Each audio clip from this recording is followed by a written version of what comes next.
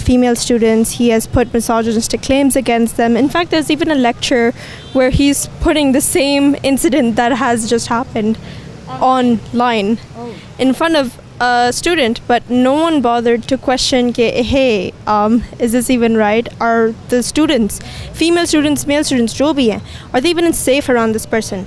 Just because of